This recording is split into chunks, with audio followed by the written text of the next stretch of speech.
What is culture shock? Have you ever experienced culture shock before?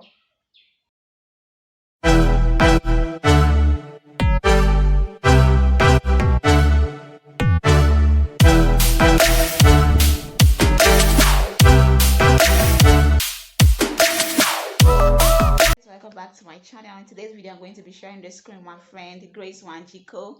She's Kenyan but currently taking up her master's in India. So she's going to be telling us, sharing with us some of the culture shock she experienced her first time being in India, the culture shock she experienced, and how she managed to adapt to it all. So Grace has a podcast named Grace Podcast. So try to check out her podcast. She releases new episodes every Mondays. So our podcasts are very motivating and very uplifting. Try to check it out, guys. And also, Grace is really passionate about the SDG Goal 5, which is about gender equality, and SDG Goal 10, which is about reduced inequalities among countries. So, guys, I'll be leaving the screen to Grace to share her experiences about the culture shock she experienced while in India as a foreign student. So stay tuned. And if you're new, this is your first time watching, try to hit that subscribe button below to turn on the notification bell to get notified whenever I post new videos. So I'll be seeing you towards the end of this video.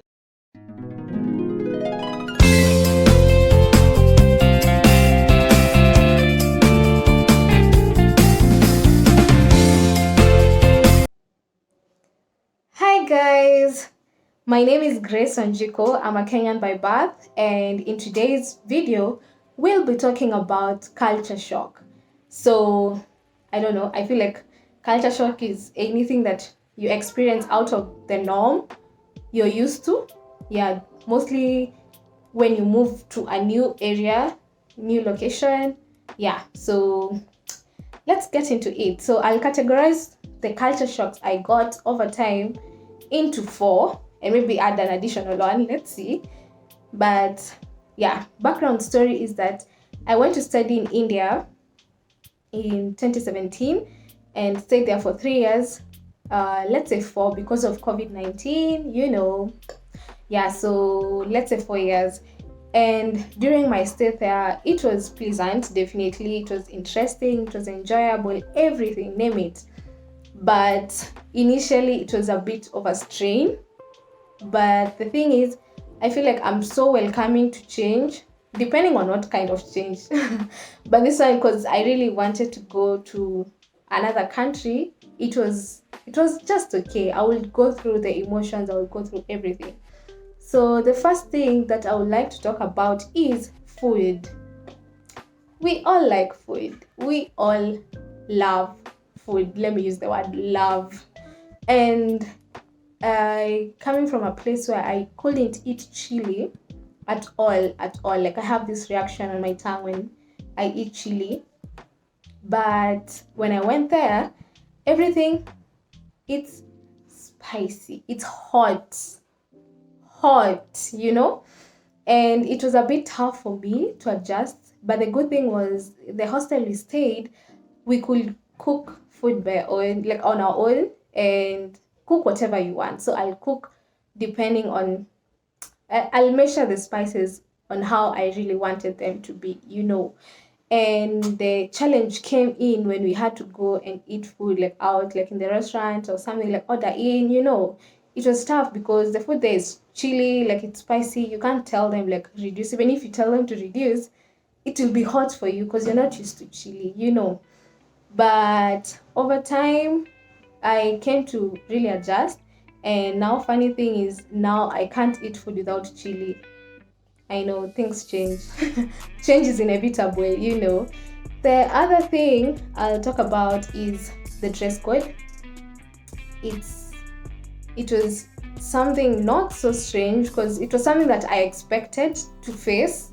Because when you're going somewhere new, mostly we've noticed everywhere. Let's say if you're coming from a very reserved culture or background, and then you go to somewhere like in the US where people wear shorts, like during summer and all, you'll be shocked, like why are they walking naked, literally. But having in mind, like knowing how India is, like they're so rich in their culture, their dress code is just always there. Like it has remained to be, unlike most of us who have kind of been brainwashed, sadly. But yeah, so it was a bit tough to be wearing like a top and jeans, because people will be staring at you like, why are you walking like that, why, but over the period, like I'm talking in particular the state I was in, not the whole India, because India is diverse. So the place where I was in, like it was not a usual thing to see Indians wearing like a jeans and top. They used to wear some top, let me call them top dresses. So it's like a knee length, but it has a slit up to your waist. And yeah, on top it's fitting. Like they really look cute. I'm sure you've seen them. Yeah, so we used to wear that, and initially you'll just wear that to try and get into the culture. Don't try and fight the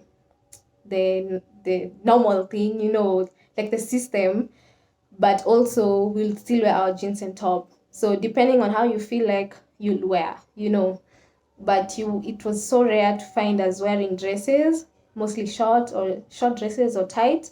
And I feel like that thing has really affected me, because as of now, yo, I struggle, and I'm sure my friends do. Like a few friends that I know struggle wearing short things and like bodycon dresses. Yeah, you'll wear them, but you're like, yeah, you're a bit skeptical. But yeah, it's because of the system that we found there. We're not trying to fit in, but you're just trying to be comfortable. So the other thing I'll talk about is the mode of study. So the mode of study was a culture shock to me, because in their system, because this is a system, they go to school Monday to Friday, morning to evening, on a daily. Maybe if there's a holiday, then fine, you'll rest. But on a normal, that's it. Coming from where I was in Kenya, we used not to go to school like every other day. You'll go depending on how many lectures you have in that day. Some days you don't even have a lecture lesson, that way. So it was a bit hard for me to adjust. I'd actually be missing a few classes here and there.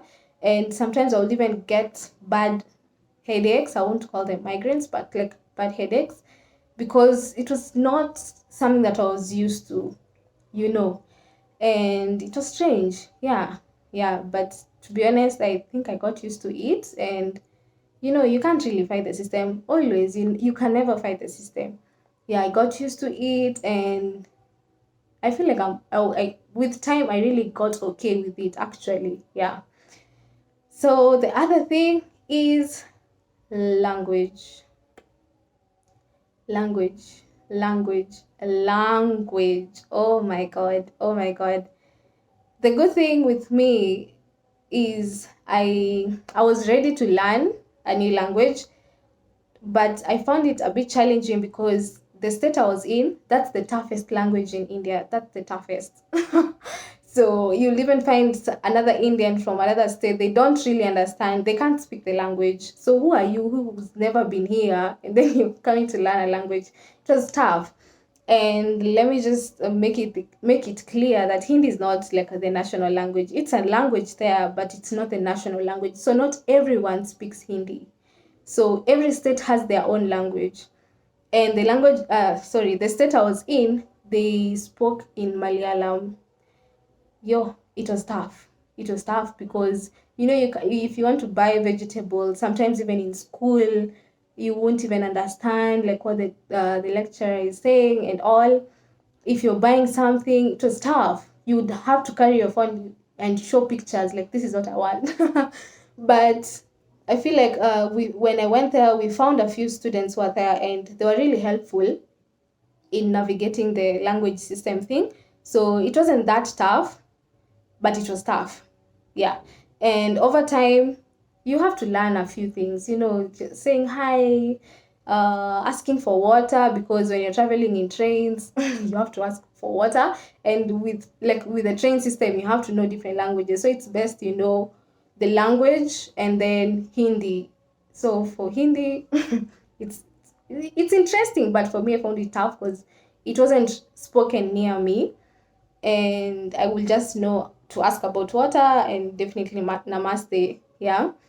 Then what else? Now with time, I started adapting to like knowing a few words here and there in Malayalam, which helps, really helps a lot, because when you go to the market, even bargaining power, convincing the seller that you can't sell that to me at that price, yeah, it helped, it worked. And yeah, that was challenging. So on a bonus point I'll give is about the public transport.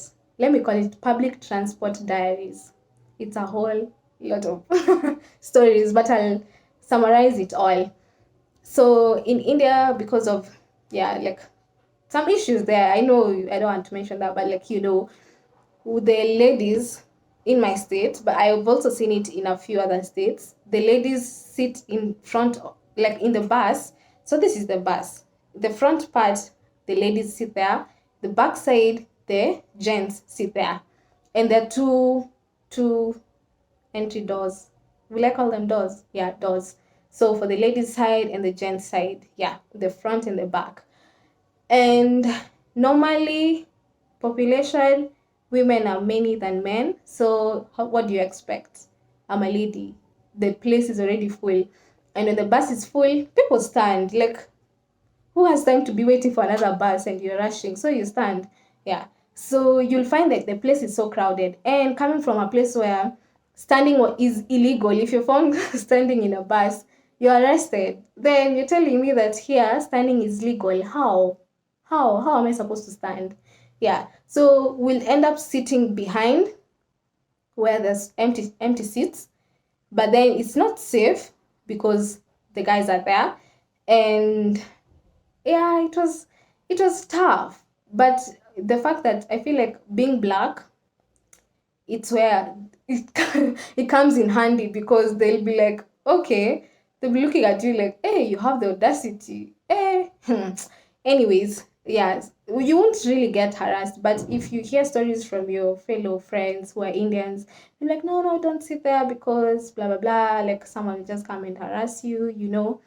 And to be honest, it happens. It happens to people, but to us Africans, it rarely happens. Yeah, it can happen depending on the person you meet. There never lacks a mad person in the market. So depending on the person you meet, then it can happen. But yeah, it was tough for me. And then coming back home, I used to, when a guy sits next to me, I'm like, and then I just realized, okay, no, I'm in Kenya, I'm not in India anymore. And yeah, I think that summarizes my culture shock diaries. And I'll encourage all of you to visit India. I'm not being an ambassador or anything, but it's really interesting, living in their culture and seeing how they do things. It's so interesting. But I found it interesting. I'm sure you will also find it interesting, because see about the bus, like how do you separate men from women, and it's a public transport thing. Like how can you do that, But like that happens in the buses, in the rickshaws, okay, the tuk-tuk, the Okada. I think, I don't know how you call it in Nigeria, but that one, the tuk-tuk, and I have forgotten the other one. Anyways, and in the trains and the flights, that doesn't happen, but in the bus it does happen. So you just have to take care of yourself and experience change. Change is inevitable. So with that, I summarize today's video. Thank you so much. I hope you've learned. I hope you've discovered more about India. And I hope I didn't scare you. So plan to visit India. All right. Bye bye. Grace, for sharing your experience with us. It was really fun and interesting for me, especially the part where you said in the buses, like the gents sit separately and then the ladies kind of sit separately. Oh my gosh. Wow. Is that really how it's done? Honestly, I feel I wish to go to India to like experience that part. And so thank you guys. I hope you've enjoyed the video, and Don't forget to subscribe, to hit that subscribe button below, to turn on the notification bell to get notified whenever I post new videos on my channel. So I'll be seeing you in my next video. Thank you all. Thanks for watching, guys. Bye. I'm a queen, I'm a queen.